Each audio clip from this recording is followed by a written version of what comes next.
تو سمندر کے نیچے ایک جہان آباد ہے، ایک دنیا آباد ہے، ایک کائنات آباد ہے۔ آپ نے بچپن میں سنا کہ جبرائیل علیہ السلام کی یہ ذمہ داری، اسرافیل کی یہ ذمہ داری، اسرائیل کی یہ ذمہ داری، اور میکائیل کی کیا ذمہ داری ہے؟ پانی اور بارشوں۔ سنا؟ فرشتوں کی ذمہ داریاں ہوتی ہیں، اللہ نے ذمہ داریاں لگائی ہیں، جو پانی کے اوپر غالب ہیں، جو پانی کو سنبھالتے ہیں، پانی کی لگامیں اللہ نے ان کے ہاتھوں میں دی ہیں، وہ کھلا چھوڑ دیں یا باقی رکھیں، پانی ان کے ساتھ موجود ہے۔ میرے رب نے ان کی خدمتیں لگائی ہیں کہ تمہاری ذمہ داریاں پانی پہ ہیں۔ سیلاب جو آیا امر سے آیا، حکم سے آیا، اس کی چاہت سے آیا، اس کے وجود سے آیا، اس کی منشا سے آیا۔ ایک قطرہ تو اس کی منشا سے اوپر سے نہیں گرتا، اترتا، اور ہر قطرے کے ساتھ، یاد رکھیے گا، ہر قطرے کے ساتھ ایک فرشتہ اترتا ہے، بارش کی ہر قطرے کے ساتھ، اور رب کی منشا پوچھتا ہے، تباہی بن جاؤں، آبادی بن جاؤں، بربادی بن جاؤں، خوشحالی بن جاؤں، یا سب کچھ ختم کر کے تہس نہس کر دوں؟ امر پوچھتا ہے، اور میرے رب کا امر غالب ہے، واللہ غالب علی امرہ، میرے رب کا امر ہمیشہ غالب رہے گا۔ جہاں ساری دنیا کی طاقتیں، ساری دنیا کی قوتیں اور ساری دنیا کی سائنس جہاں ختم ہو جائے گی، وہاں میرے رب کا امر رہا ہے، رہے گا ہمیشہ کی طرح۔ پانی کیوں بے لگام ہوا؟ پانی کی طاقت اللہ نے رکھی ہے، پر کیوں بہا؟ اور کیوں اس نے ویرانی کی؟ کیوں اس نے تباہی کی؟ میرا رب چاہے تو ایک ایک قطرہ بہائے، میرا رب چاہے تو حکم دے بادلوں پھٹ جاؤ، اب دریا بن جاؤ۔ اور پوری دنیا میں واقعات ہوئے ہیں، پہلے بھی اب بھی، کہ بادل پھٹا، قطرہ نہیں بہا، اس میں سے دریا بہا، اور اس نے سب کچھ بہا کے تباہ کر دیا۔ یہ امر کہاں سے آیا؟ یہ حکم کہاں سے آیا؟ یہ امر کہاں سے آیا؟ یہ حکم کہاں سے آیا؟ یہ امر کس نے دیا؟ یہ حکم کس نے دیا؟ کون ہے جو اس امر کو غالب رکھتا ہے؟ وہ اللہ ہے۔ کتا ہم سے زیادہ سمجھدار ہے حرام نجس، پر سمجھدار بہت ہے۔ وہ کیسے؟ کتے کو پتھر مارے، اینٹ مارے، لاٹھی مارے، تو وہ پتھر اینٹ کو نہیں کاٹتا، وہ بھاگ جاتا ہے۔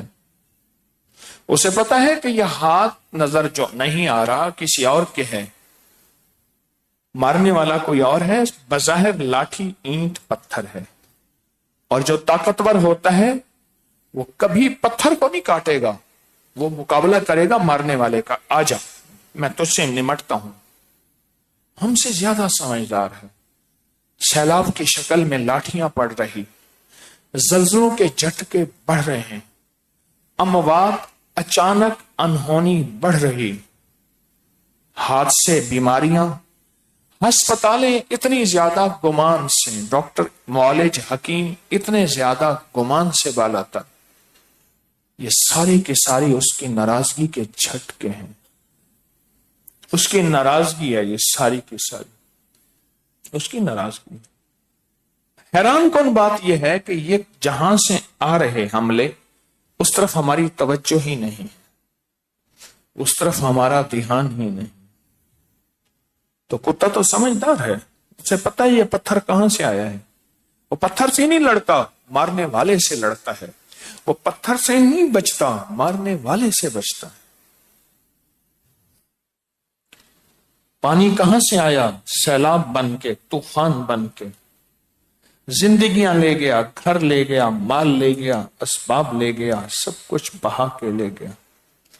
آج تک لاشیں نہیں ملی، کتنی بے شمار ہیں، میتیں نہیں ملی، سب کچھ لے گیا پانی، پر کیسے؟ کیا میرے رب نے اس کو ایسے کھلا چھوڑ دیا؟ میرا اللہ بے بس ہے اس پانی کے سامنے، یا پانی بے بس ہے میری اللہ کے سامنے؟ آپ سب کہتے ہیں پانی بے بس ہے میرے رب کے سامنے۔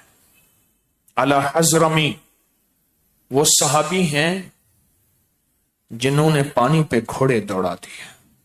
اعلی حضرم، حضرت اعلی حضرم رضی اللہ تعالی عنہ۔ آگے دیکھا تو سمندر ہے، بحرین کا سفر ہے، لشکر ساتھ ہے، گھوڑے رک گئے، سارا قافلہ پیچھے رک گیا، آسمان کی طرف توجہ، اللہ کی طرف توجہ کر کے پھر پڑھا، کیا؟ یا حلیم، یا علیم، یا علی، یا عظیم۔ بس ایک دم پانی کی ایک لہر آئی، پیالے کو اٹھا کے ساحل پہ پھینک دی۔ پانی کی ایک لہر آئی اور پیالے کو اٹھا کے ساحل پہ پھینک دی۔ آج ایک بات یاد رکھیے گا، یہ جو مبارک الفاظ ہیں، یہ جو مبارک الفاظ ہیں، یہ وہ الفاظ ہیں مبارک جو پانی کے فرشتوں کی غذا ہے، پانی کے فرشتوں کی غذا، یہ وہ مبارک الفاظ ہیں۔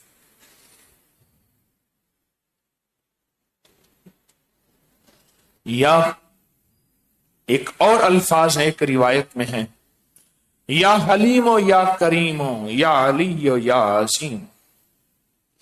اور میں جب بندہ یہ دو لفظ پڑھتا ہے، یا حلیم و یا کریم، ہماری ساری غلطیوں کوتاہیوں، ہماری ساری سختیوں اور بدماشیوں کو، گناہگار بدماش ہوتا ہے، معاف کرنے والے، اور حلیم اور کریم۔